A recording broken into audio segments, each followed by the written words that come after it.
What's going on, guys? Afflicted Gamer here, back with another Division video, and in today's video this is going to be a first. We are going to make a build from scratch for 1.6.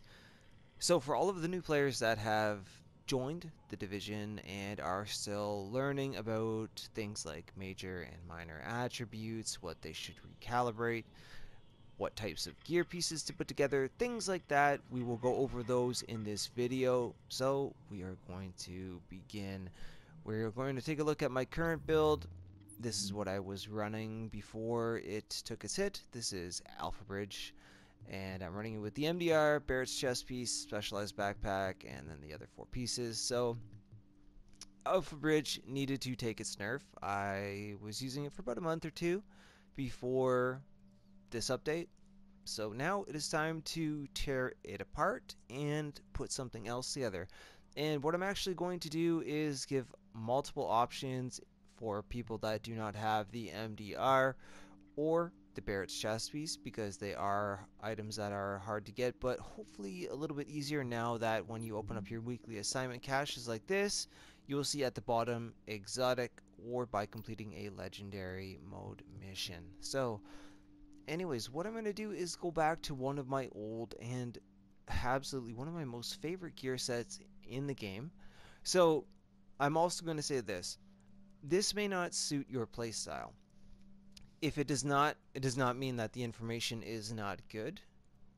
But if it's not your type of thing, totally understand. But for those of you that want to learn, and for those of you that this is your type of playstyle, if it's similar to mine, then hopefully this will help and you guys will enjoy this. So, Striker's battle gear.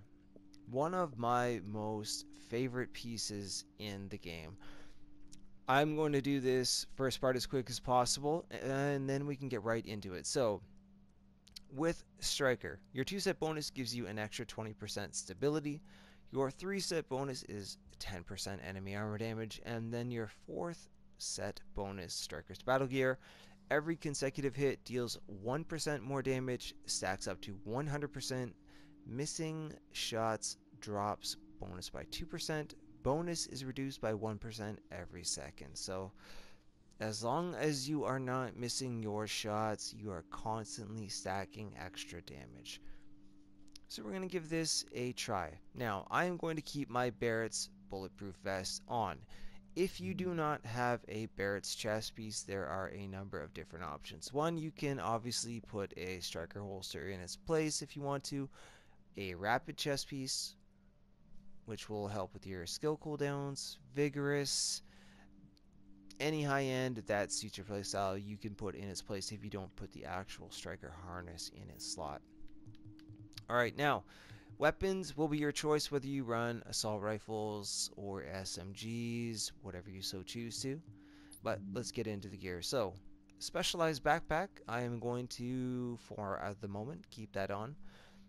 Making a build isn't as simple as looking at the pieces, throwing them on, and that is that. I'm going to do a bit of experimenting. So, specialized, the reason why I'm going to go with this is this will add 200% of my firearms and stamina to skill power. Skill power is very, it's valuable in 1.6 in basically every scenario.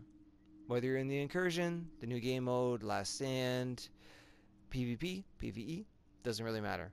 The major attributes on that are health and ammo capacity. The more ammo you hold, the better, obviously. The Barrett's bulletproof vest.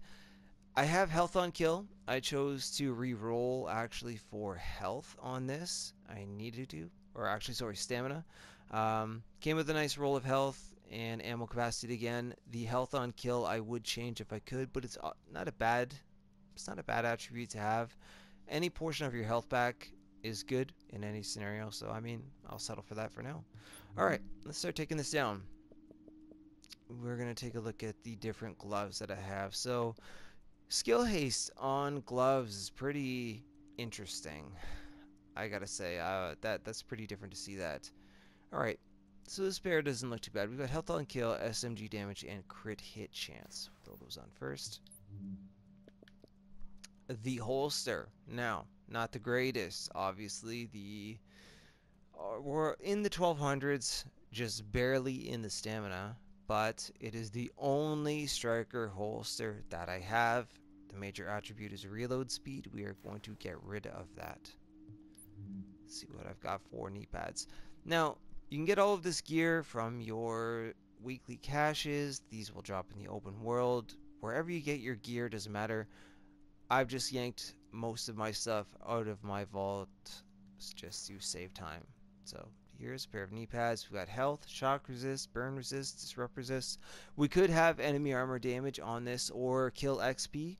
People like to have that, but you know what? Especially in Last Stand, people throwing all different types of grenades and flashbangs. These are actually okay for that. Nice firearms roll.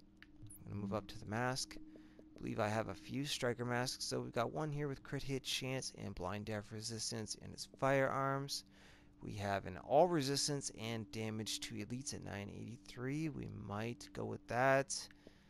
Might have to do some re-rolling and try to get the mods out of everything also.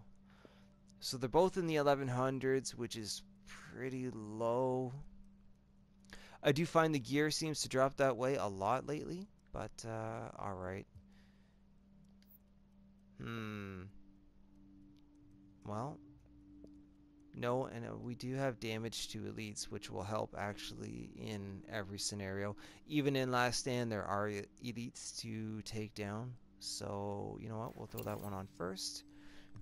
Alright, there we go. Now we have 4 pieces of striker on. Want to make sure that all of my talents are unlocked on my weapons. Fierce is now locked on my urban MDR.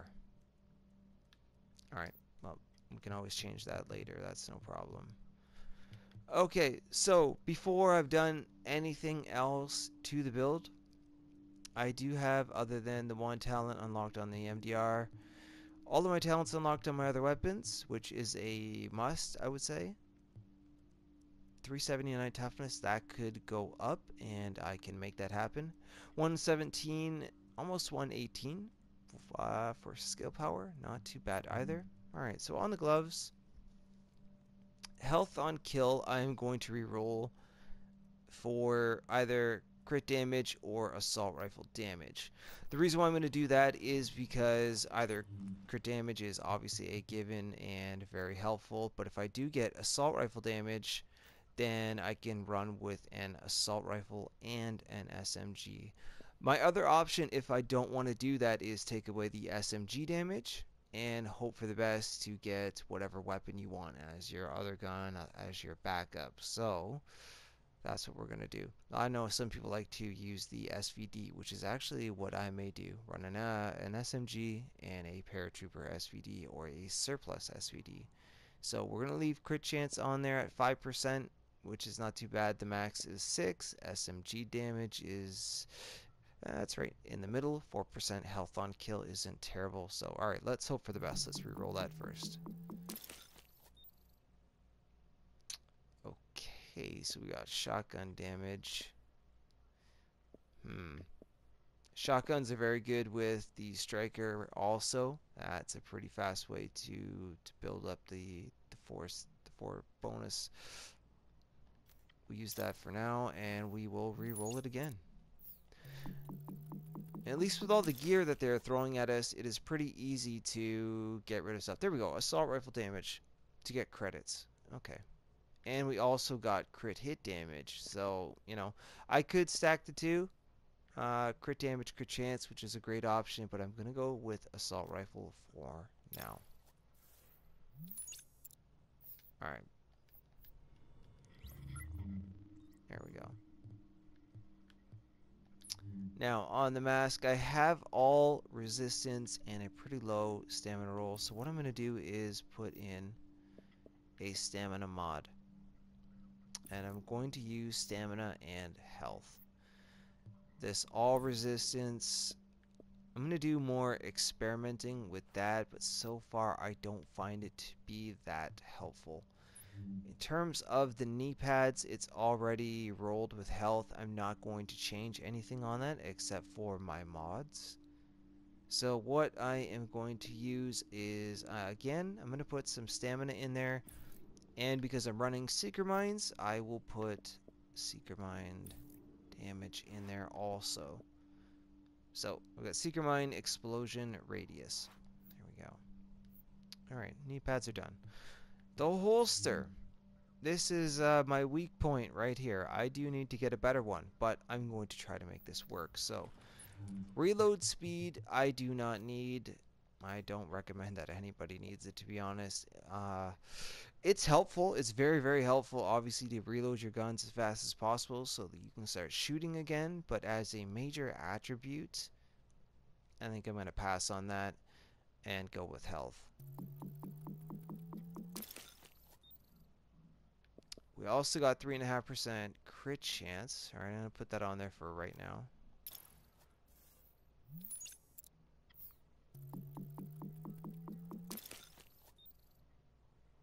Okay. Oh, we even got higher. We got the 4%. Alright, so I'll throw health on. I didn't get the highest roll, but let's see. Goes up to, well, I'm kind of in the middle. Let's keep working. Alright, so now I am back up to 410 for toughness, 119 skill power, 357 primary DPS. Obviously, I'm not going to run dual assault rifles, so that's going to change. In terms of my performance mod, I'm going to go back to my alpha bridge and take out first aid self heal. First aid self heal is extremely helpful in all scenarios. You want to be able to heal yourself on the go, on the fly, as quick as possible. And the specialized backpack, the mods, again, there's stamina health, 6% first aid self heal again, and 4% seeker mine damage, again, because I am running seeker mines. So there we have it. Alright, so now we're going to work on the mask. I have all resistance. We are going to change all resistance. The 1149 is very, very low. As you can see, stamina can go up to 1,272, which is, I would rather roll that if I could versus the all resistance. I actually may leave that and experiment with it, but to be honest, I think crit chance on the mask or skill power, if you are lacking in skill power, if you're down in, say, you know, around the 80,000 area, I would probably put skill power on there. That's my recommendation. Enemy armor damage or crit chance. So we are going to actually roll for that. And again, we got all resistance. It's trying to tell me I should keep this on here. Health on kill, again, isn't bad. Exotic damage resilience obviously isn't bad as well. But, yeah. Try to get that crit up higher so that we're hitting hard. Wow. Okay, well, we got skill power. Just to show you guys, in case you are curious, if that's what you were looking to do, and that bumped that right up to 129,000. So that is quite helpful. I almost honestly am considering leaving it. And this is what a build is like. You know, you sit here and you take a look, you think, does that suit me? Do I want to try it? Do I want to leave it that way? This is how the whole thing goes. So, but in my opinion, I would rather actually have crit chance just for damage. However, the extra skill power will help my overdose, my healing ability, which will compensate the performance mods of the 6% first aid self heal, and it will also help boost the damage to my seeker mines with the performance mods that I have for those as well, like the explosion radius and the damage that they actually do. So you know what, I'm going to leave this on there for now. If I change it, I'll let you guys know in the future. And that is that. So remember, if you don't have a Barrett's chest piece, put something else in its place. You also don't have to run a specialized backpack. If you want, you go ahead and put on an actual striker backpack. One of the new major attributes on the striker backpack is the 17%. Like, you can get stability on there. This one just came with 17% because that is one of the set bonuses. So You can do that if you want. I would re-roll it for health for sure or skill power, but specialize, like I said, it is so helpful. I'm glad that high ends are useful again, and I would recommend that. These drop everywhere in the open world, the dark zone, you name it. It's not hard to get one of these. I would go for health and ammo capacity. You never want to run out of ammo, so that is my recommendation. And again, Barrett's, I've already gone over that. Put a striker holster in his place. I mean, I actually have one, that I could put in this place if I wanted to. It's got enemy armor damage on it. It's got a huge chunk of health on it. Just a little bit lower in armor. I would like to stay above the 400 mark with toughness if I can, and right now I'm at there. I also, other than fierce, which is not a big deal, I can roll that off for something else on this. Actually, no, I cannot. So anyways, well, that's my urban MDR for some reason. That I have to bump up my electronics now. So there you guys have it. All it comes down to next is the weapons, which I may get into in a separate video, but the weapons are going to be your choice for sure. So if you like SMGs, use a submachine gun with this weapon, and whatever your backup is, sniper rifle, I would say an SVD if you're going to pick a sniper rifle, because it is very fast, it is very accurate, and that will allow you to start to build up your striker stack. Now, one other thing actually that I forgot to mention is that in place of the gloves, you could swap out specialized, put on the striker backpack, and then throw a pair of savage gloves in this slot. Savage is fantastic because your crit chances increase by 7% against targets out of cover. In Last Stand, targets are out of cover all the time. In the actual incursion, some of them are out of cover, some are in cover, so either way, you can make use out of Savage in basically any scenario in the division. So this is another top tier choice instead of the actual striker gloves. Put on a pair of Savage gloves, take that off, or if you're wearing the chest piece, like I said, whatever pieces you have to swap out, you can do that if you're going to use high ends. If you're not going to use high ends, then you just have to pick a gear set where you pick the two pieces that you like the best. If you're to choose Alpha Bridge, you've got 100% health regen. Not bad. If you like farming the Dark Zone, take two pieces of Banshee if you want some loot, if you like to buy stuff, but I personally would not pick that at all. You can get 15% protection from bleeds from defense. There are a numerous amount of choices out there to pick. Path of the Nomad, you can get 15% health on kill, which is always going to be helpful and beneficial to yourself, so there's that as well. So but anyways, guys, there you go, there you have it. There is putting a gear set together, and now it will be time to go and test it. So once I've done that, I will show you the gameplay of that, whether it goes good or bad to follow this up. But this is building a build for 1.6. Hopefully you guys enjoyed this. Hopefully the new people, if anybody new, saw this. If you learned something, if you have any questions, go ahead and leave them below. If you enjoyed the video, please drop a like on it. Consider subscribing for more Division content like this and much more on the way. The stream times here on YouTube are at the end of the video. You can follow me on Twitter at AfflictedGamer. I will I'll let you guys know when I go live on there. When I'm about to go live, and bonus days are on the way, so I'm going to be doing extra days on YouTube for streaming for Last Stand. I do play on Xbox One as well. The gamer tag's Afflicted Gamer, so if you guys want to get in touch with me over there, go ahead and do that as well. Finally, the last thing, sorry, not trying to drag this on, but I said I would be doing weekly challenges. If you submit them, direct message me on Twitter with a challenge. For example, I did the purple gear challenge last week, things like that. Submit them and I will do them. Just be reasonable with them. So anyways, guys, thank you so much for your time. Enjoy the rest of your day, evening, wherever it is that you are in the world, and I will see you guys in the next video.